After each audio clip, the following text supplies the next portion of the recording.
इस वीडियो में इस्तेमाल की गई कोई भी क्लिप वी एक्सप्लेन चैनल की प्रॉपर्टी नहीं है।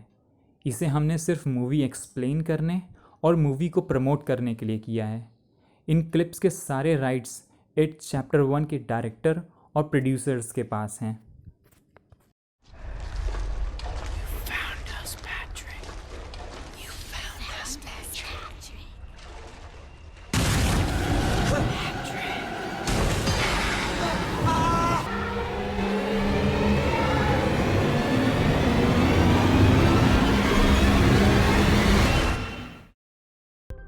हेलो दोस्तों, आज हम आपके लिए लाए हैं 2017 में रिलीज़ हुई American supernatural horror film it chapter 1। ये मूवी एक बहुत ही पॉपुलर राइटर स्टीफन किंग की सेम नाम की नॉवेल पे बेस्ड है। इस मूवी का मेन थीम है फियर, स्पेशली वो फियर जो हम अपने बचपन में फील किया करते थे।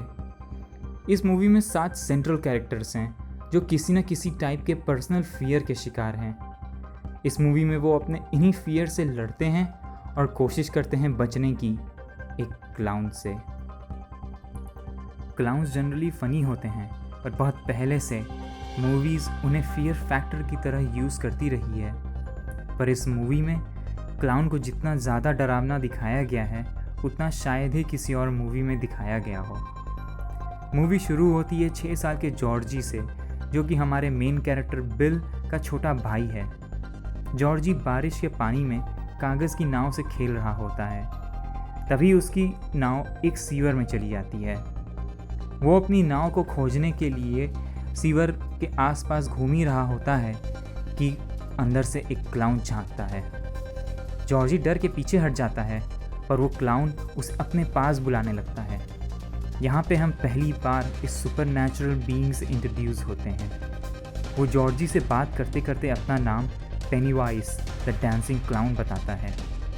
यहाँ पे नोटिस करने वाली एक और चीज़ है, और वो है पेनीवाइज की मैनिपुलेशन स्किल।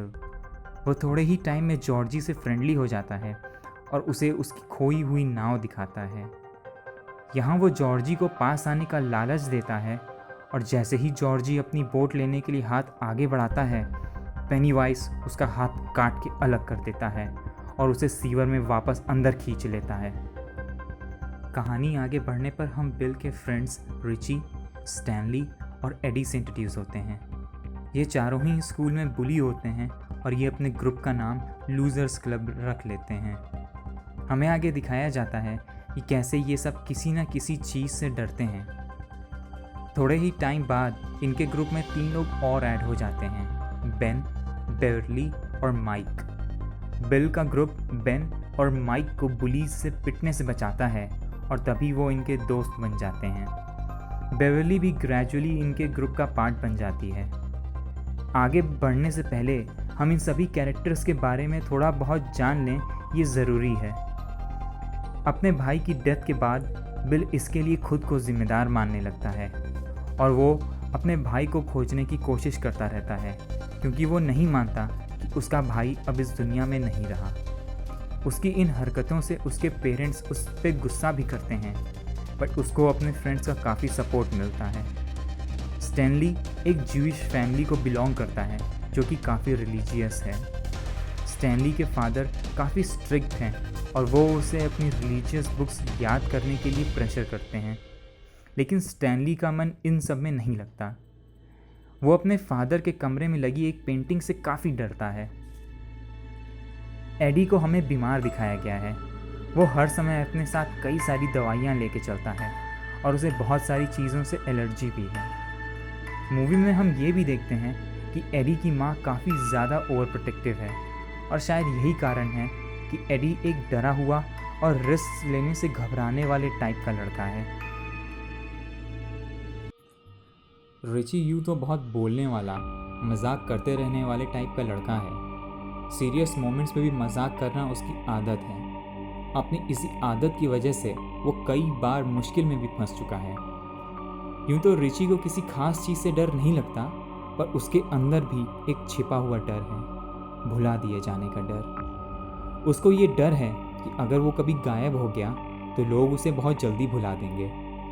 हमारी अगली कैरेक्टर है बेवर्ली।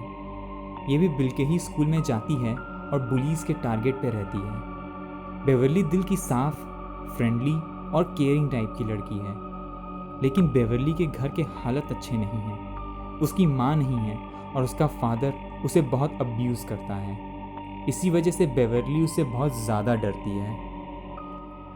हमारा अगला कैरेक्टर है बेन। बेन एक लोनर टाइप का लड़का है जिसका कोई फ्रेंड नहीं है। वो सारा टाइम लाइब्रेरी में बुक्स के ही साथ बिताता है। यहाँ तक कि जब समर वेकेशन के टाइम वो लाइब्रेरी में होता है तो लाइब्रेरियन उसे बाहर जाके अपने दोस्तों के साथ खेलने को कहती है। इस पे वो बोलता है कि बुक्स ही उसकी दोस्त हैं। हम ये भी देखते हैं कि बेन को हिस्ट्री में बहुत इंटरेस्ट है और ये उसके डर का कारण भी है। उसको डरावनी हिस्टोरिकल चीज़ों से काफ़ी डर लगता है, चाहे वो कोई कटे सिर का सोल्जर हो या फिर कोई पुरानी इजिप्शियन मम्मी। जब बेन बुलीज से भाग रहा होता है तो बिल और उसके दोस्त उसे बचा लेते हैं, तभी इनकी दोस्ती हो जाती है।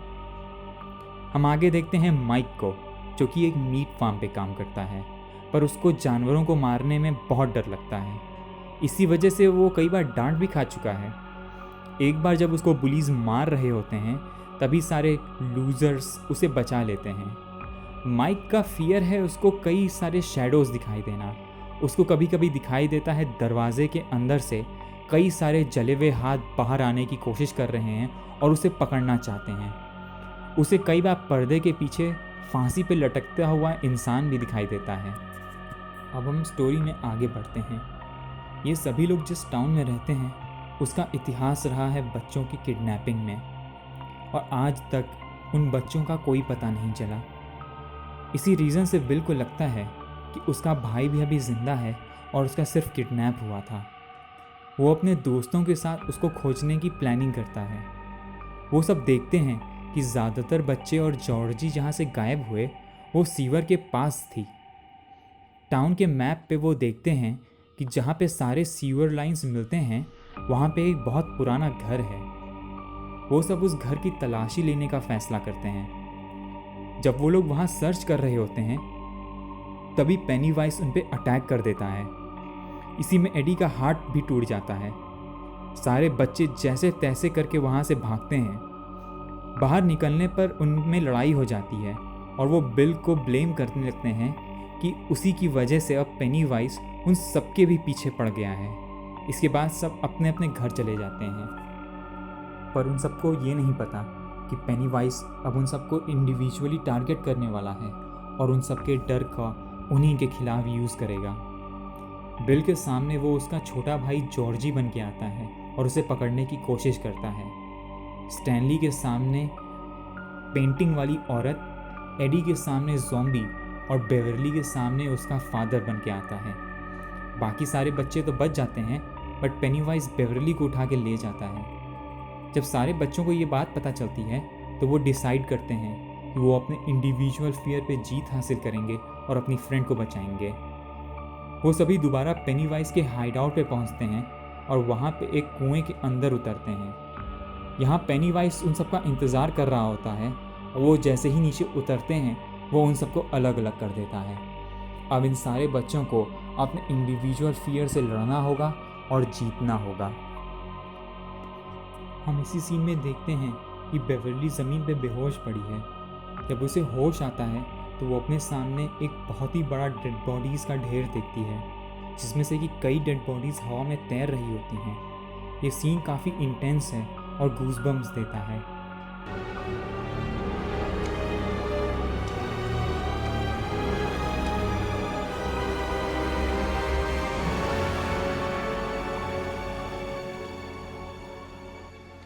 तभी पेनीवाइज बेवरली पे अटैक कर देता है और उसे डराने की कोशिश करने लगता है, पर वो उसे नहीं डरती, जिससे कि गुस्सा के पेनीवाइज उसे अपने ट्रांस में डाल देता है और हवा में टांग देता है।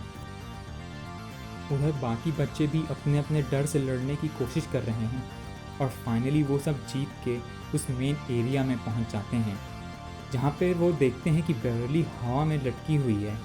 ये देख के वो काफ़ी डर और घबरा जाते हैं, पर साथ मिलकर वो उसे नीचे उतारते हैं और होश में लाते हैं। तभी पेनीवाइज बिल के भाई जॉर्जी का रूप लेके उसके सामने आता है और उसे इमोशनल करने की कोशिश करने लगता है। पर बिल समझ चुका है ये उसका भाई नहीं है और वो उस पर अटैक कर देता है। तब पेनीवाइज उसे पकड़ लेता है और बाकी बच्चों को एक ऑफ़र देता है कि अगर वो उसे बिल को खाने दें तो वो उन सबको छोड़ देगा और चला जाएगा। असल में पेनीवाइज यहाँ पे हज़ारों सालों से रह रहा है और हर 27 साल बाद वो जागता है और बच्चों को खाता है। एक बार खाने के बाद वो सोने चला जाता है और फिर 27 साल बाद ही जगता है। वो बच्चों को इसलिए टारगेट करता है क्योंकि वो बड़ों के मुकाबले जल्दी डर जाते हैं और वो उनके फियर पर फीड करता है। पेनीवाइज एक डायलॉग भी बोलता है, I eat your flesh as I feed on your fear. लेकिन अब सारे बच्चे अपने डर पर जीत हासिल कर चुके हैं, इसलिए वो पेनीवाइज के बहकावे में नहीं आते हैं और उस पर अटैक कर देते हैं और उसे मिलकर एक कुएं में ढकेल देते हैं। जाते जाते पेनीवाइज बोलता है कि वो उसे पीछे तो हटा सकते हैं पर मार नहीं सकते, क्योंकि डर को कभी मारा नहीं जा सकता। इसी के साथ वो वहाँ से गायब हो जाता है। इसके बाद हम देखते हैं कि सारे बच्चे एक दूसरे से प्रॉमिस करते हैं कि अगर 27 साल बाद पेनीवाइज वापस आता है तो वो सभी इस टाउन में वापस आएंगे और उससे लड़ेंगे। इस सीन के साथ मूवी का एंड हो जाता है। दोस्तों, ये मूवी काफ़ी डिफरेंट आइडिया पे बनाई गई है जो कि इसे बहुत ही इंटेंस, डरावनी और इंटरेस्टिंग बनाता है। कैसे घर में पेरेंट्स का बच्चों की तरफ बिहेवियर उनके अंदर डर और इनसिक्योरिटी पैदा कर देता है, ये भी इस मूवी में काफ़ी अच्छे से दिखाया गया है। ये मूवी हर किसी के लिए एक मस्ट वॉच है और IMDb पे इसकी रेटिंग 7.3 की है। हम आशा करते हैं कि आपको ये वीडियो पसंद आया होगा। अगर आपको वीडियो पसंद आया है तो लाइक और सब्सक्राइब ज़रूर करें और इस वीडियो को अपने दोस्तों के साथ भी ज़रूर शेयर करें। आप हमारे इंस्टाग्राम को भी फॉलो कर सकते हैं, जहां पे हम अगले वीडियोस के स्नीक पीक्स डालेंगे और आपको मौका मिलेगा नेक्स्ट वीडियो में कवर होने वाली मूवी पे वोट करने का। Thank you and see you in the next video.